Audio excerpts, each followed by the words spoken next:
Oh shit! Oh my god! Yo! Daniel! Yo! Let's go, let's go. Whoa! Wait, who the heck is that? Wait, what? A Korok Sage? The Sage of Koroks? Okay, yeah. This guy is the topic of discussion. But did anyone notice the new enemies? And mysterious playable characters? Dude, I'm really tripping over the Sage of Koroks. Alright guys, what the heck is up? Wow, I'm trying to play Hollow Knight Silksong. I'm trying to freaking make some more Zelda theories for you guys. A lot of them on the way, a lot of editing to do.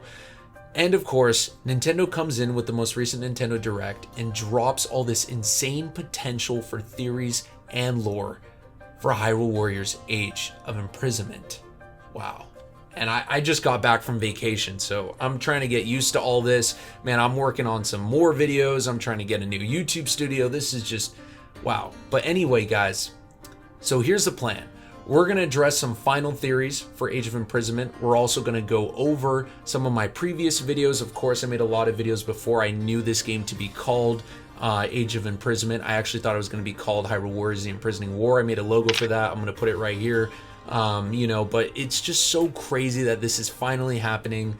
And I'm also going to go over the potential revelations that this game can present to us, because there's a lot of story potential to kind of neatly bow tie the Breath of the Wild Tears of the Kingdom saga, or the Wild Tear saga as I call it in my videos. So be sure to like and subscribe to Skylink Theory. That's me. I make a lot of Zelda theories and other related Zelda videos, as well as Nintendo streams and more beyond video games coming soon. So stay tuned, because man, I got some work to do. First thing I want to address is what I think most of the fandom is ignoring, which are some brand new characters. It's not just the Construct Hero and the Sage of freaking Koroks, guys. It's actually just some mysterious people on the side as well. As we see in the trailer, we learn about Sync Strikes, in which pairing certain characters gives a unique special attack. But to some people's surprise, another Gerudo appeared, which doesn't set in stone that this character is playable yet. I'll explain that in a bit. But it's interesting because we saw the Gerudo Sage supposedly unmasked in the previous trailer to represent at least one unique Gerudo tribe character. So, are we getting more unique Gerudo characters? Well, we should also see Kotake and Kuume unmasked as well, because it's all but confirmed that they were the ones on Ganondorf's left and right side in this Tears of the Kingdom cutscene, based on their clothes and unique writing on their clothes. But also listen to this from one of my previous videos. I also believe these lines were said by them. That blast wiped out all the Molduga! How is that possible? Yeah, I think those voices we hear are implied to be them, Kotake and Kuume. I think it's likely to assume we will be surprised at how many side characters have prominent roles in this game. Also, in a follow-up trailer not even a week later, literally I saw it the day that I recorded this, we also see another new Rito. But, the real kicker from all of this, guys, is actually at the beginning of the trailer. Look at this. Who the heck is this guy? A tribal Hylian? He's got a playable character slot below these main characters. It would make sense for a character like this to be a captain of a base, but now instead it seems like some sort of Hylian man we get to actually switch characters to. Now this is actually really interesting when you think about it. Is it implied that there will be a customizable character or more?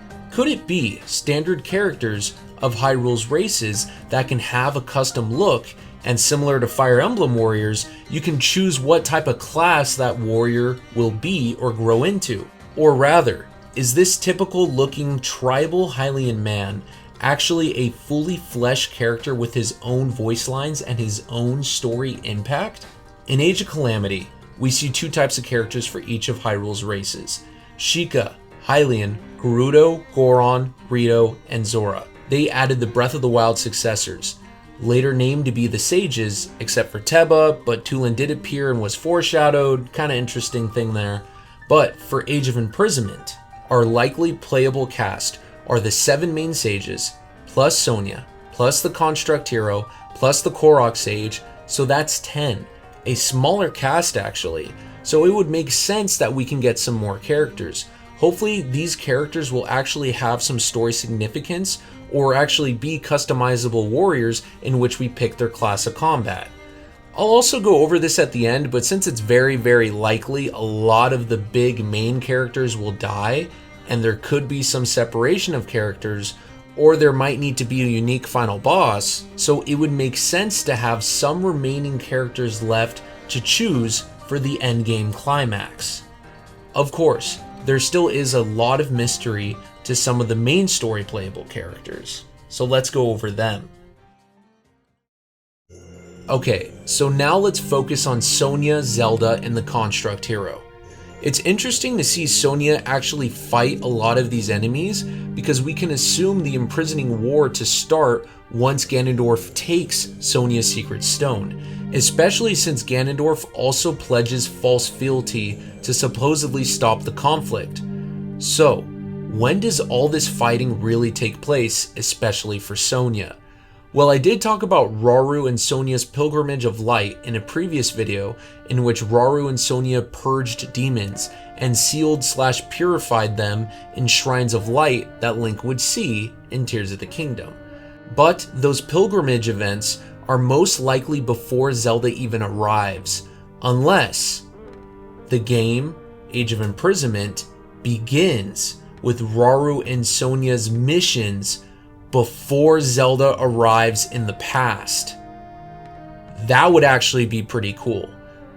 Though my true theory is this. In a special type of narrative analysis video I did on Zelda's Dragon Tears, I discovered that there is a huge gap of time between Dragon Tears 6 and 7, which are also Tears of the Kingdom listed memories 8 and 9. So we go from Rauru first learning about Link, and Zelda being clumsy because of no mastery of her time power in this tea time memory, to then the next memory being Zelda and Sonia executing a plan to catching Puppet Zelda off guard. Even though Ganondorf was ready, real Zelda caught and reversed the knife blade back towards Puppet Zelda, showing a significant step forward in mastering her time power. I believe this memory happened a really long time after the tea time memory. So, from those two memories, I believe there was a lot that happened in between them. So this is where Sonia can be utilized as a long-time playable character for many levels before she meets her canon event. But this goes even further. Perhaps Ganondorf already went back on his word and started attacking Hyrule all over again before the confrontation with Puppet Zelda in that memory. So I have no doubt in my mind that a significant chunk of Age of Imprisonment happens between Dragon Tear memories 6 and 7. Now, let's address the elephant in the room, the Construct Hero. A lot of people are torn on who exactly this is, whether he is Link or an unknown Link or not even Link at all. But let's put this into perspective. Fi's theme plays at the end of the second trailer. And yeah, while we heard Fi in Breath of the Wild and Tears of the Kingdom, we never saw her. Now, Fi's theme plays for the Construct Hero in this part of the trailer without the Master Sword nearby supposedly. And remember, some of Fi's final words to Link in Skyward Sword were this.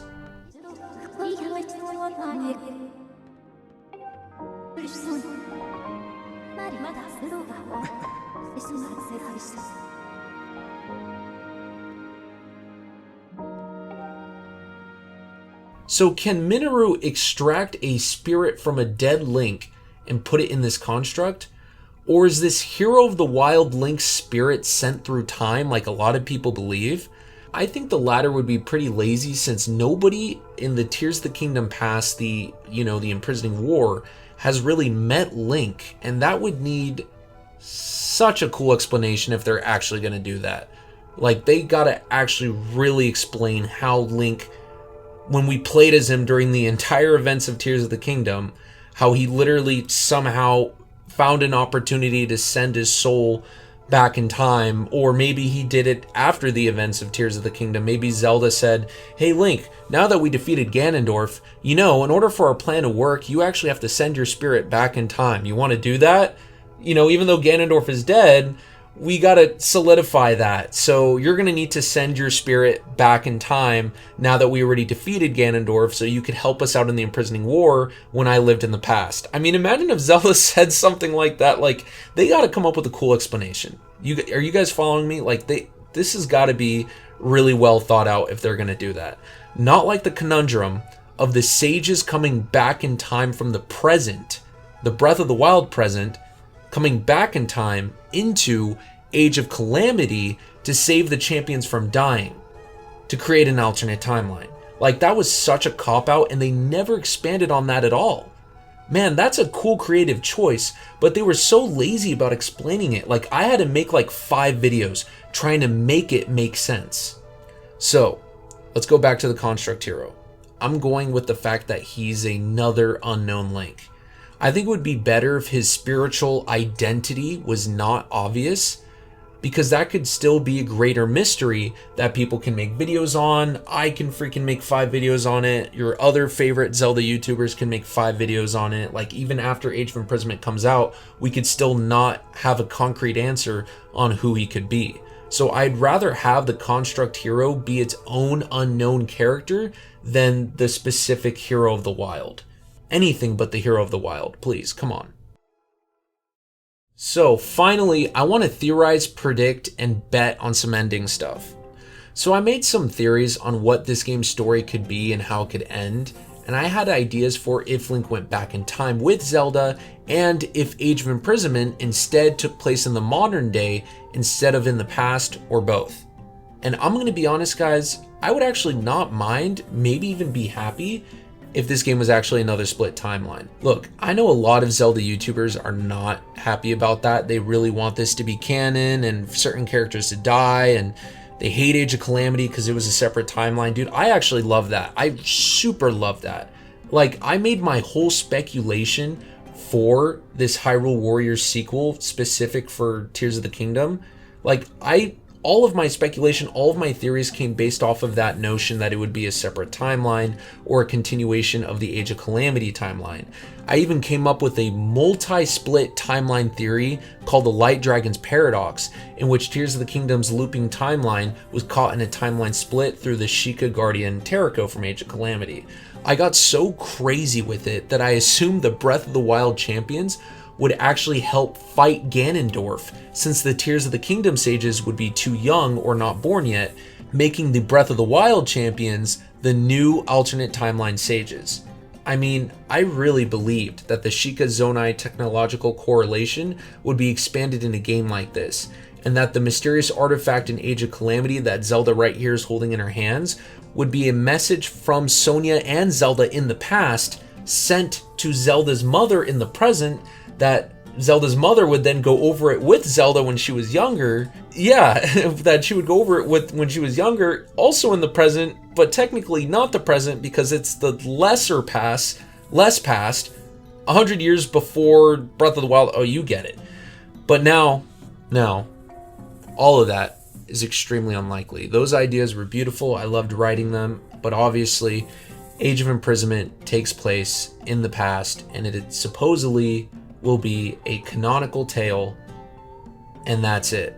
There's so many interviews and statements with developers that are driving in the fact that this game is canon to Tears of the Kingdom. Though there is something new worth theorizing: the unique final boss and characters dying. If all my predictions and wish list for this game fail, I want one thing. It could even be DLC on the side, but that it has a unique final boss. Obviously, characters from this game's roster will die. So what type of significant happy ending can we get that's actually canonical and works with the Breath of the Wild and Tears of the Kingdom history? Like, how can we get something that's canonical and it's like a triumphant, big, cinematic, happy ending? How do we get that? What if the plan to confront Ganondorf underground had more to it? What if the Construct Hero and the Sage of Koroks went to a different route. See, Ganondorf wanted Rauru to feel the pain of being weak and not utilizing the power of the Secret Stone to rule the world. Spoiler alert, so he killed Sonia and knew that in Rauru's anger, Ganondorf can kill him as well. But Zelda convinced Rauru in that exact moment to flee the fight. Though now, what if, in the underground confrontation with Ganondorf, he played along because he knew that Rauru would have nowhere to hide anymore. Ganondorf is always one step ahead. So what if he organized an attack somewhere else while Zelda, Rauru, and the remaining sages were underground fighting him in the climactic seal of Ganondorf? What if Ganondorf sent his minions to attack a different place, a temple, a special temple, or to attack a different sage, like what happened in Wind Waker?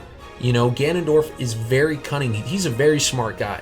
Even if he knows he's going to lose, he can kind of adjust and make preparations. He is very prideful, and so that's where his knowledge becomes weaker because of his pride. Like, perhaps there might have been some sort of power source that we didn't know about, or Ganondorf sent his minions to attack Hyrule Castle. That way, if it's destroyed, Rauru would have nowhere to run to. So what if the remaining evil Gerudo and Ganondorf's minions attacked the castle while Ganondorf was underground? Or what if there was another villain like Astor working behind the scenes for Ganondorf? You see, there's a lot of directions we can go here. Well, I got this. The Hero Construct and the Sage of Koroks were sent on a secret mission while Ganondorf was fighting with the main sages underground. Maybe even these mysterious NPC-looking playable characters were sent with them or sent on other missions to defend Hyrule from other foes. According to the Tears of the Kingdom Masterworks guys, the room in which Rauru sealed Ganondorf is actually written in the concept art as the Temple of Light. Like, look at this right here. I'll put a picture of it. Like, literally, this is what it translates to. The Temple of Light. This is literally what it translates to, and this is what it's implied to be. I even read somewhere, I believe it's also in Masterworks, that the reason why Rauru's seal on Ganondorf was so strong was because in this underground chamber known to us as the Temple of Light, which is below Hyrule Castle, this is where a lot of light was concentrated because of it's a holy site to Rauru or something like that. So Rauru actually has more light power in this room that would help him successfully seal Ganondorf in this cutscene. So it would make sense that all of this was a part of a deep plan to defeat Ganondorf. But even after his seal, after the death of almost half the sages and Zelda's draconification, Ganondorf's followers would still exist throughout time and with a mysterious Gerudo emblem. You might be thinking, what am I getting at? I'm getting at the fact that Ganondorf's followers existed after his seal all the way up until the events of Breath of the Wild and Tears of the Kingdom. What do I mean by the Gerudo emblem? Look at this. Like the one on the back of Astor, the Prophet of Doom, from Age of Calamity. Astor's tribe seems to have a history, and I think there's a correlation with that in Tears of the Kingdom, the continuation of Ganondorf's legacy. Astor's triumph was prophesized, or as he said, writ long ago. Perhaps a unique final boss could take place. What if the Sage of Koroks and the Construct Hero meet up with the remaining living sages to take on an Arbiter or an Acolyte of Ganondorf? It could be Puppet Zelda, more evil Gerudo, Kotake and Kuume, the ancestors of Astor's tribe. What about all of that? All of them? Look at this, guys. Zelda, Minoru, Rauru, and Sonia, more or less, are dead. And when the new villains try to conjure Ganondorf's gloom, they can make malice, leading to the birth of the Calamity. A unique twist on the final boss without Zelda, Rauru, Sonia, or Minoru. That is my final theory. This is likely the end of the Breath of the Wild Tears of the Kingdom saga, and what an ending that would be. And I'm not saying that this is the tapestry in Breath of the Wild, because another Zelda would need to exist, and the Construct Hero would need red hair, you know, all this other stuff. It can't be this event. It could be that the tapestry takes place after this like crazy event final boss that I'm theorizing. But hey, with Zelda, who really knows these days? Well guys, we are in the final weeks before Age of Imprisonment. It's worth the hype, and I can see Nintendo really cares about marketing this game so that it could sell greater than Age of Calamity. It's crazy to think that Breath of the Wild and Tears of the Kingdom became their own sub-series within the greater Zelda chronology, and what a journey it's been. So be sure to check out my deep theories on uniting Breath of the Wild, Tears of the Kingdom, and Age of Calamity together, all of their lore. I try to tie it together and make it make sense, and man, that was hard but also really fun. Several videos on it, you guys gotta check them out. And how I knew that a Hyrule Warriors for the Imprisoning War must happen. So, I got some other videos in the works as well for other Zelda theories for like Echoes of Wisdom and stuff like that, leading up to the release of Age of Imprisonment. So guys, make sure to subscribe to make sure you don't miss out on any of that. And like I said earlier, I'm also working on a new channel going beyond video games. I also do a bunch of live streams. There's a lot to see with Skylink Theory, guys. So hey, be sure to give this video a like and subscribe like I said earlier. And also, thanks guys. Thanks for watching. If you could do me one last favor, you can give some love to the videos and the ending cards. I would appreciate that. God bless, thank you, and I'm out.